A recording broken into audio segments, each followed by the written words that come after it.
15 years. 15 years since my sister Lindsay walked out with my husband, Keith, leaving her 5-year-old son, Ethan, on my doorstep with a note saying he had 6 months to live. And now here they stood in my living room, tanned and laughing, asking where the poor dead kid was buried. Lindsay's manicured hand rested on Keith's shoulder as they sneered at my simple clothes. Then the front door opened. Ethan walked in, 6 feet tall, dressed in his doctor's scrubs. Their smiles died instantly. The moment Ethan stepped through that door, the air in the room froze solid. I watched Lindsay's hand slide off Keith's shoulder as if she had just touched hot metal. Her face drained of color, going from that fake California tan to sheet white in under 3 seconds. Keith stumbled backward, nearly knocking over the lamp on the side table. His eyes went so wide I could see white all around the irises. His mouth opened and closed like a fish gasping for air. "That's impossible," Lindsay finally managed to whisper, her voice cracking on the last syllable. "He was dying. The doctor said he had 6 months. 6 months maximum." Ethan stood perfectly still in the doorway, still in his blue scrubs from the hospital. His stethoscope hung around his neck, and his ID badge caught the afternoon light. Dr. Ethan Hayes, Pediatric Oncology. He looked at Lindsay and Keith with eyes that could freeze hell itself. My heart hammered in my chest. I felt proud and terrified all at once, proud of the man Ethan had become, and terrified of what might happen next. I remembered that night 15 years ago like it was yesterday. The doorbell had rung at 11:30 p.m. I opened it to find Ethan sitting on my front steps, wrapped in a thin blanket, shivering with fever. His skin looked gray, his lips tinged blue. He was so thin I could count his ribs through his pajama shirt. Next to him sat a duffel bag and an envelope with my name on it.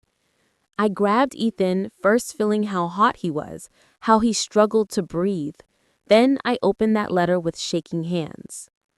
"Joyce," it read, in Lindsay's handwriting. "Ethan has leukemia. The doctors say 6 months at most. I can't do this. I can't watch my baby die. Keith and I are leaving tonight. We're starting fresh somewhere new. Don't try to find us. Don't contact transaction records for court cases." He'd run Patterson's name as a favor.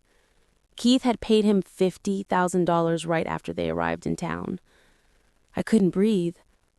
Mr. Patterson, the man I had trusted, the man who had been at my parents' funeral, who had hugged me and told me everything would be okay, he'd been bought. He'd been feeding information to Lindsay. Ethan continued, his voice hard. "Everything we tell him, every strategy we come up with, he's going to give straight to them. He's playing both sides." The betrayal cut deeper than Lindsay's. I had expected nothing from my sister, but Mr. Patterson? He had known me since I was a child. "Oh God," I whispered. "If he knows our plans, Lindsay will always be one step ahead." Ethan put his arms around me as I started to cry. Not gentle tears, harsh, angry sobs. Everything was falling apart. My sister wanted my home. My husband had betrayed me. And now my own lawyer was working against me. "We'll find another lawyer," Ethan said firmly. "A real one. Someone we can trust." "But if Patterson knows everything, what good will that do?" I asked through my tears. "Lindsay will anticipate every move we make." Ethan's jaw clenched. "Then we don't tell Patterson anything. We cut him off completely, start fresh with someone new." But even as he said it, I knew the damage was done. Lindsay and Keith had their hooks in deep. They had money, resources, and now they had inside information on how I planned to fight them. 2 days later, an envelope arrived by courier. Official letterhead, a law firm I didn't recognize. I opened it with shaking hands. It was a lawsuit. Lindsay wasn't waiting the week she'd promised. She was suing me immediately to force the sale of the house. The grounds listed made my blood run cold. It claimed I was living alone in an excessively large property, wasting family assets. It claimed I was emotionally unstable following my parents' deaths. It even included a letter from a psychologist I had never met stating I'd been treated for severe depression and wasn't capable of managing the estate properly. It was all lies, all fabricated. But there it was, in black and white, signed and notarized. The hearing was scheduled for 2 weeks from now. Ethan read the papers, his face darkening with each page. This is insane. You've never even seen a therapist. How did they get a psychologist? Thursday, Principal Winters called me into her office. She was usually a kind woman, but her face was grave. "Joyce, please sit down," she said carefully. "I've received several complaints from parents. They're concerned about your mental state, about whether you're fit to be teaching their children right now." My stomach dropped. "What?" "Apparently, there's been some publicity about your court case. Some parents saw articles online about the lawsuit, about the claims of depression and instability. They're worried." Lindsay. This had Lindsay written all over it. "I've never been treated for depression," I said, hearing the desperation in my voice. "That was all lies for the court case. Complete fabrications." Principal Winters looked uncomfortable. "I believe you, Joyce, I do. But the school board is putting pressure on me. They think it's best if you take a leave of absence, just until things settle down." "Paid leave?" I asked quickly. She nodded. "We're not firing you, just giving you time to deal with your personal situation." Paid leave. That sounded nice until you did the math. Teachers only got paid for the days they actually worked.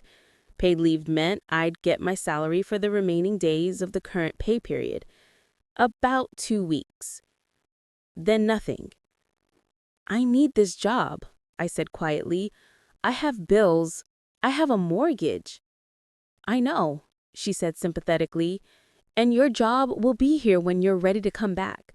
But right now, the board feels it's best for everyone if you step away." I walked out of her office in a daze. No home in 30 days, no job, no money coming in. That evening, Ethan found me sitting in the dark living room, staring at nothing. "Mom?" He flipped on the light and saw my face. "What happened?" I told him about the job, about the leave of absence that was really a suspension, about how everything was falling apart. "Lindsay did this," I said flatly. "She made sure those parents found out about the lawsuit. She's destroying my reputation along with everything else." Ethan's face hardened. He pulled out his phone and information is power. I wanted to believe him, but with 10 days left until I had to move out, power felt like something I'd never had to begin with. The next few days blurred together. I started packing, boxing up books, wrapping dishes. Each item I put away felt like saying goodbye to a piece of my life. Ethan helped when he wasn't at the hospital. We worked mostly in silence, the weight of what we were losing too heavy for words. Lindsay called twice, her voice dripping with false sympathy. "Any luck finding a place yet?" she asked. "I saw a cute little apartment complex on Maple Street, very affordable, perfect for someone on a teacher salary." The second time she called, she had different news. "We found a buyer," she announced cheerfully. "Someone willing to pay $1.8 million for a quick sale. The closing is scheduled for next month. I hope you're packed by then." I wanted to scream at her, wanted to ask how she could be so cruel, but I just hung up. With 10 days left, I tackled Mom and Dad's bedroom. I'd been avoiding it. This room held too many memories. Mom doing her makeup at the vanity, Dad reading the paper in his chair by the window. I opened Mom's jewelry box. Inside were her pearls, the ones Grandma had given her on her wedding day, her engagement ring, a silver bracelet Dad bought her on their 20th anniversary. I held the pearls and cried. Great heaving sobs I'd been holding back for weeks. Ethan found me there an hour later, still crying, surrounded by boxes and memories. He didn't say anything, just sat down next to me on the floor and held me while I fell apart. That night, I couldn't sleep. Every time I closed my eyes, I saw the house being torn apart. Strangers living in these rooms, erasing every trace of the life I'd built here. At 2 in the morning, I got up for water. Stood in the kitchen, looking out the window at the backyard where Dad had built Ethan a swing set when he was 7. That's when I smelled it. Smoke. At first, I thought I was imagining it. Stress-induced hallucination. But it got stronger, thicker. I turned and saw black smoke seeping under the door to the garage. "Ethan!" I screamed, running for the stairs. "Ethan, fire!" He burst out of his room, saw the smoke, grabbed his phone and called 911 while I ran to get the fire extinguisher from the hall closet. But when I opened the door to the garage, flames roared up. The heat drove me back. The fire was already too big for the extinguisher. "Get out!" Ethan yelled, grabbing my arm. "The house is wood. It'll spread fast." We ran outside. By the time we reached the front lawn, flames were visible through the garage windows. Ethan moved between tables, wiping down empty ones, folding napkins, the perfect invisible servant. Then Miss Crawford arrived, their lawyer. She'd been invited to celebrate too. The 3 of them were toasting their success when Lindsay's voice rose above the noise of the restaurant. "I can't believe Joyce fell for it," she laughed. "She always was the stupid one. Mom used to say Joyce had a heart of gold but the brains of a rock." Keith laughed with her. "Burning that house was genius. Dropped the value by $600,000. She was so broken she couldn't even think straight." Ethan, clearing the table next to theirs, went very still. The recording device in his pocket was capturing every word. Miss Crawford raised her glass. "To a well-executed plan. You played it perfectly." They clinked glasses. Lindsay took a long sip of wine. "You know what the best part is? She spent 15 years raising my kid. 15 years of her life wasted on that dying boy. And for what? He survived, but so what? He's nobody. Just some doctor who will probably burn out by 40. "Speaking of the kid," Keith said, his words slurring slightly, "remember when we left? You said we should just drop him off at a fire station, but I said no, leave him with Joyce. That way she'd be too busy dealing with a dying child to come after us." Lindsay giggled. "You were right. She never even tried to find us. Too busy playing Florence Nightingale." "Did you ever feel bad?" Miss Crawford asked, her voice uneasy. Lindsay shook her head. "He was dying anyway. The doctor said 6 months at most. I just sped up the inevitable. Why should I waste my life watching him die when Keith and I had a future to build?" Keith leans back in his chair. "Besides, Joyce wanted kids and couldn't have any. We did her a favor.